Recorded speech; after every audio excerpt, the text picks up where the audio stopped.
ओम शांति। 29/7/21 की वाणी है। मीठे बच्चे, यह भारत भूमि निराकार बाप की जन्मभूमि है। यहाँ ही बाप आते हैं तुम्हें राजयोग सिखलाकर राजाई देने, तुम्हारी सेवा करने। प्रश्न: शिव बाबा अपने हर एक बच्चे से कौन सी प्रतिज्ञा कराते हैं? उत्तर: मीठे बच्चे, प्रतिज्ञा करो कि बाबा हम कोई भी विकर्म नहीं करेंगे। 5 विकारों का हम दान देते हैं। अंदर में डर रहना चाहिए, अगर हम दान देकर फिर वापस लेंगे तो बहुत पाप बन जाएगा, जिसकी कड़ी सजा खानी पड़ेगी। हरिश्चंद्र की कहानी भी इसी पर बनी हुई है। ओम शांति। यह बच्चों की है गॉडली स्टूडेंट लाइफ। बच्चे जानते हैं कि हम उनके पास आए हैं, वही कल्प कल्प भारतवासी बच्चों को आकर राज्य भाग्य देते हैं। भारत में ही आते हैं ना। यह भारत भूमि है। अपनी भूमि पर बहुत प्यार रिगार्ड होता है। जैसे कोई विलायत का बड़ा आदमी यहाँ मरता है तो उनको विलायत ले जाते हैं, अथवा यहाँ का कोई बड़ा आदमी विलायत में मरता है तो उनको यहाँ ले आते हैं। अपनी भूमि का मान रखते हैं। भारत को कहा जाता है भगवान की जन्मभूमि। यह भी जानते हो इसको भगवान अथवा अल्लाह परमात्मा कहते हैं। उनके सामने अभी तुम बैठे हो, नाम तो जरूर चाहिए ना। अल्लाह कहते हैं तो भी लिंग की पूजा करते हैं। ईश्वर अथवा खुदा कहते हैं तो जरूर उनकी निशानी चाहिए ना। लिंग को सब तरफ पूजते हैं। चित्रों में भी आजकल देवताओं के आगे परमपिता परमात्मा का चित्र लिंग दिखाते हैं। वह है सबसे ऊंच। उनको अपना शरीर नहीं है, इसलिए निराकार कहा जाता है, साकार नहीं है। अभी तुम बच्चे जानते हो हम उनके सामने कल्प कल्प हाजिर होते हैं शिक्षा लेने के लिए। भगवान उवाच है तो जरूर राजयोग सिखलाते होंगे। स्टूडेंट को राजयोग सिखाया था और वह राजा रानी बने थे। लड़ाई आदि की तो बात है नहीं। इन लक्ष्मी नारायण आदि ने लड़ाई से थोड़े ही बादशाही पाई है, बिल्कुल नहीं। दुनिया बिल्कुल नहीं जानती कि इन्होंने सतयुग में राज्य कैसे पाया। अभी तुम बच्चे समझते हो हम बाप से राज्य ले रहे हैं, हम उनके सन्मुख बैठे हैं। वही बाबा है, कृष्ण नहीं। कृष्ण तो छोटा बच्चा है, वह है रचना। अभी बरोबर कृष्ण अपना पद ले रहे हैं, जो फिर भविष्य में कृष्ण कहलाएंगे। यह है सारी पढ़ाई की बात। तुम जानते हो बाबा हमको राजयोग सिखलाते हैं। जैसे मनुष्य मनुष्य को बैरिस्टर, इंजीनियर आदि बनाते हैं, है तो मनुष्य ना। तुम समझते हो हम भी मनुष्य हैं, परंतु हम पतित हैं। अभी बाप पावन भी बनाते हैं और हमें वर्षा भी देते हैं। पावन दुनिया तो नई दुनिया ही होगी। नई दुनिया में है ही राजाई। अभी तुम बाप के सन्मुख बैठे हो। जैसे लौकिक बाप बच्चों को प्यार से बैठ समझाते हैं, यह है पारलौकिक विचित्र बाप, जिसके लिए तुम गाते आए हो त्वमेव माता पिता त्वमेव। इस समय तुम जानते हो यह अपना पाठ बजाते हैं, जो भक्ति मार्ग में हम गायन करते हैं। तुम कहते हो हम शिव बाबा के पास आए हैं, चिट्ठी भी लिखते हो शिव बाबा केयर ऑफ ब्रह्मा। कोई को तुम पोस्ट दिखाओ तो वंडर खाएंगे। शिव बाबा केयर ऑफ ब्रह्मा ऐसा तो कभी सुना नहीं है। शिव बाबा ब्रह्मा में आकर विष्णुपुरी की स्थापना कर रहे हैं। सामने खड़े हैं, ऊपर में है शिव बाबा। शिव बाबा ने ब्रह्मा द्वारा स्थापना की थी, अब फिर से कर रहे हैं। यह है प्रवृत्ति मार्ग। राजविद्या में भी बैरिस्टर पढ़ाते हैं तो मेल फीमेल दोनों पढ़ते हैं। फीमेल भी जज, बैरिस्टर, डॉक्टर आदि बनती है। यह भी प्रवृत्ति मार्ग है। सन्यासियों का है निवृत्ति मार्ग, वह अलग है। यह भी बाबा ने समझाया है। शंकराचार्य अगर नहीं आता तो पवित्रता का अंश नहीं रहता। भारत बिल्कुल ही जल मरता, ये नून है। भारत को थमाने के लिए भारत बहुत पवित्र था, फिर अपवित्र बना है।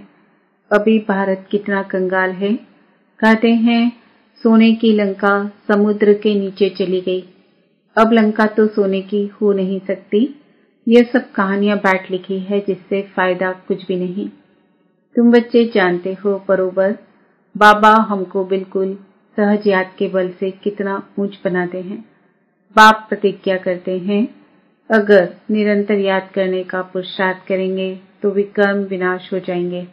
भक्ति मार्ग में भी याद करने का पुरुषार्थ किया है ना। क्यों याद करते हैं कि हमको साक्षात्कार हो। ऐसे नहीं याद करते कि कृष्णपुरी में हमको बादशाही मिल जाए, वह हम नर से नारायण बन जाए। नहीं, तुमको भी यह आश नहीं थी कि हम मनुष्य से देवता बने। गाते भी हैं मनुष्य से देवता किए करत न लागी पार। तुम देखते हो बरोबर कलयुग के बाद सतयुग आएगा। कलयुग में इतने मनुष्य हैं, सतयुग में एक धर्म होगा। अभी तुमको आत्मा और परमात्मा का भी ज्ञान मिला है।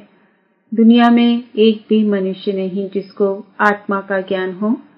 आत्मा में 84 जन्मों का पाठ कैसे नोंधा हुआ है यह कोई जानते नहीं।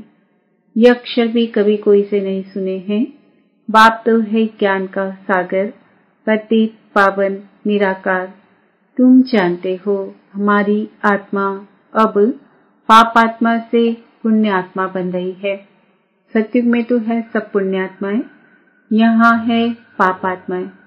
ऐसे नहीं कि बहुत दान पुण्य करने वालों को पुण्य आत्मा कहा जाता है। नहीं, पुण्य आत्मा होते ही हैं सतयुग में।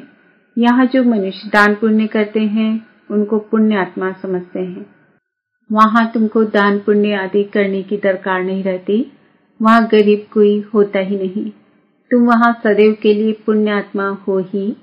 तुम तन मन धन सब बेहद के बाप अर्थ देते हो जिसको बलिहार जाना कहा जाता है। बाप कहते हैं पहले मैं बलिहार जाता हूँ व तुम।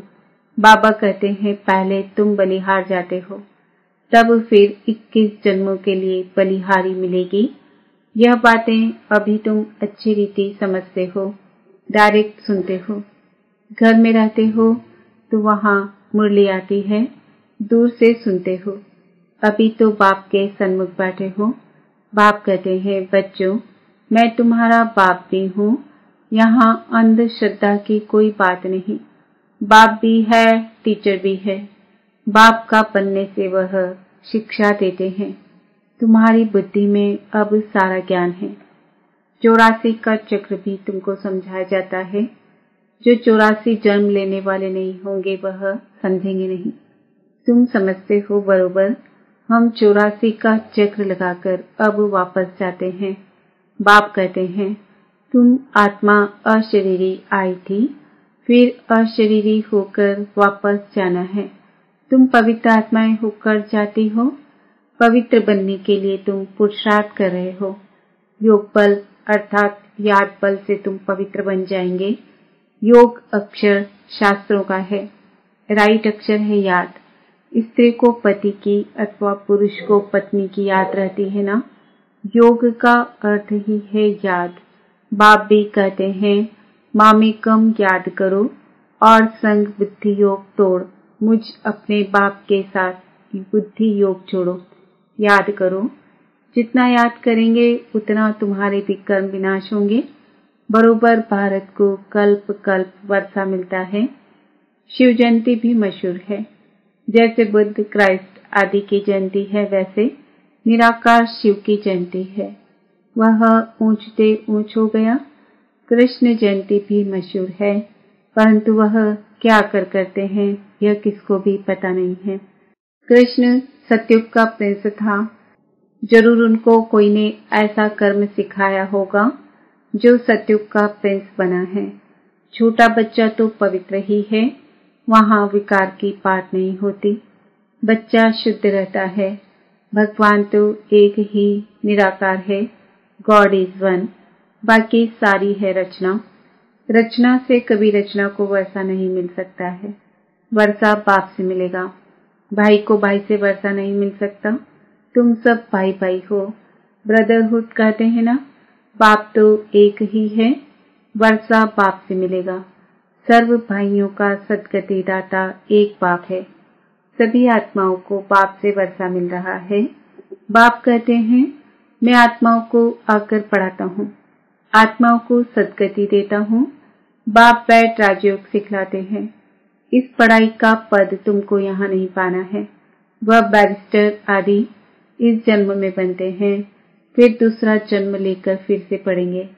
तुम जानते हो, इस पढ़ाई से हम 21 जन्म के लिए प्रारब्ध पाते हैं। वहाँ सत्युग में डॉक्टर आदि कोई होते नहीं, वहाँ बीमारी ही नहीं होती। वहाँ तुम गर्भ महल में रहते हो, यहाँ गर्भ जेल में रहते हो, जहाँ बहुत सजाएं मिलती है। तब पुकारते हैं, इस जेल से बाहर निकालो। हम फिर कोई भूल नहीं करेंगे। धर्मराज से प्रतिज्ञा करते हैं। यहाँ तुमको शिव बाबा से प्रतिज्ञा करनी है। बाबा, हम कभी विकर्म नहीं करेंगे। 5 विकार हम आपको दे देते हैं। यह भी पाप जानते हैं कि विकार कोई ऐसे फट से नहीं छूटेंगे, अंदर डर रहना चाहिए।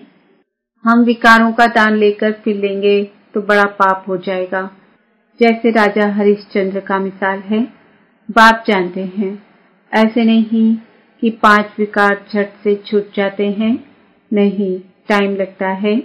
तुम्हारी कर्मातीत अवस्था होगी तब लड़ाई लगेगी। यह 5 विकार है बड़े दुश्मन।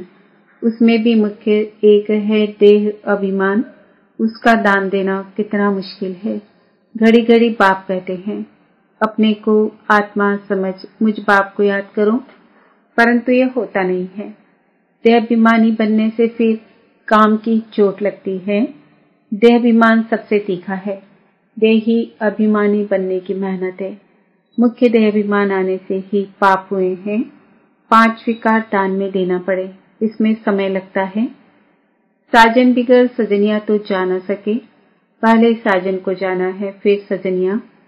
साजन को आकर सब आत्माओं को ले जाना है। जब तक कर्मातीत अवस्था हो तब तक पुरुषार्थ करना है। देहाभिमान आने से ही फिर भूले होती है। कहते हैं, बाबा देहाभिमान में आकर विकार में गिरे, तूफान तो बहुत आएंगे। विकार का संकल्प आए, परंतु कर्मेंद्रियों से कभी कोई पाप नहीं करना। माया को जीतने के लिए कितनी मेहनत करनी पड़ती है। बाप कहते हैं, अगर शादी की हुई है तो पवित्र रह कर दिखाओ, तो सन्यासी भी देखेंगे। तुमको आमदनी देखो कितनी भारी है। पवित्र रह दिखाया तो बहुत ऊंच पद पाएंगे।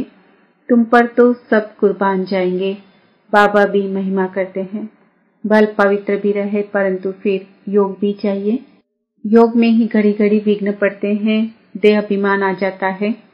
पवित्र रहते हैं सो तो ठीक, पवित्रता से ही पवित्र दुनिया में वर्षा पाएंगे, परंतु फिर माया भी जोर रखेगी। माया बहुत वार करती है। बाप समझाते हैं, यह सब होगा। बहादुरी दिखलाते हैं, परंतु साथ साथ निरंतर याद भी रहे, तब ही विकर्म विनाश होंगे। रुस्तम जो बनते हैं उनको माया भी बहुत सताती है। याद में मुश्किल रह सकते हैं। जो रह सकते हैं उनसे अनुभव पूछना चाहिए। क्या समझते हैं, कैसे रहते हैं। याद में रहने से विकर्म विनाश होंगे। यह बात ही बिल्कुल न्यारी नहीं है। यहाँ बैठे हो तो नशा चढ़ा हुआ है, यह भी समझते हैं। भगवान एक ही निराकार है, न कि कृष्ण। वास्तव में कृष्ण के लिए शास्त्रों में बातें लिखती है। उखरी से बांधा यह किया, वह कोई बातें हैं नहीं। यह भी उनकी ग्लानि करते हैं, इंसल्ट करते हैं। कृष्ण में तो कोई भी अवगुण नहीं था। चंचलता करना यह भी एक अवगुण है ना। कृष्ण तो बिल्कुल ही मर्यादा पुरुषोत्तम है। उनकी महिमा गाते हैं, सर्वगुण संपन्न, 16 कला संपूर्ण, संपूर्ण निर्विकारी, मर्यादा पुरुषोत्तम। गाया जाता है, गुरु ब्रह्मा गुरु विष्णु। बोलो, गुरु तो हमारा है नहीं। हम इनको न तो गुरु न ईश्वर मानते हैं। पतित पावन तो एक ही निराकार है ना। साकार गुरु कोई पतित पावन हो ना सके। इस समय तुम परमपिता परमात्मा की सारी जीवन कहानी को जानते हो। 5000 वर्ष में शिव बाबा का क्या पाठ बचता है यह तुम जानते हो बाप द्वारा। नॉलेजफुल तो बाप है ना। सुख शांति आनंद का सागर, यह महिमा उनकी है। बाप के पास खजाना है तो जरूर बच्चों को भी देते होंगे ना। अच्छा, मीठे मीठे सिक्किल दे बच्चों प्रति माता पिता बाप दादा का याद प्यार और गुड मॉर्निंग। रूहानी बाप की रूहानी बच्चों को नमस्ते।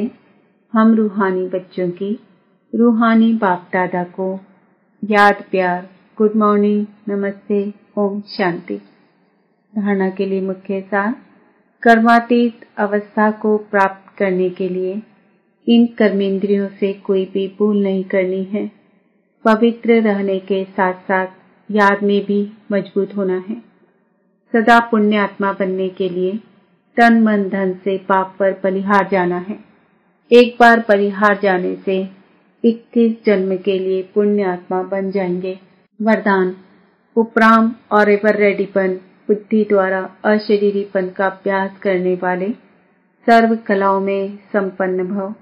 जैसे सर्कस में कला दिखाने वाले कलाबाज का हर कर्म कला बन जाता है, वे कलाबाज शरीर के कोई भी अंग को जैसे चाहे जहां चाहे जितना समय चाहे मोल्ड कर सकते हैं। यही कला है। आप बच्चे बुद्धि को जब चाहो जितना समय जहां स्थित करना चाहो वहां स्थित कर लो। यही सबसे बड़ी कला है। उस एक कला से 16 कला संपन्न बन जाएंगे।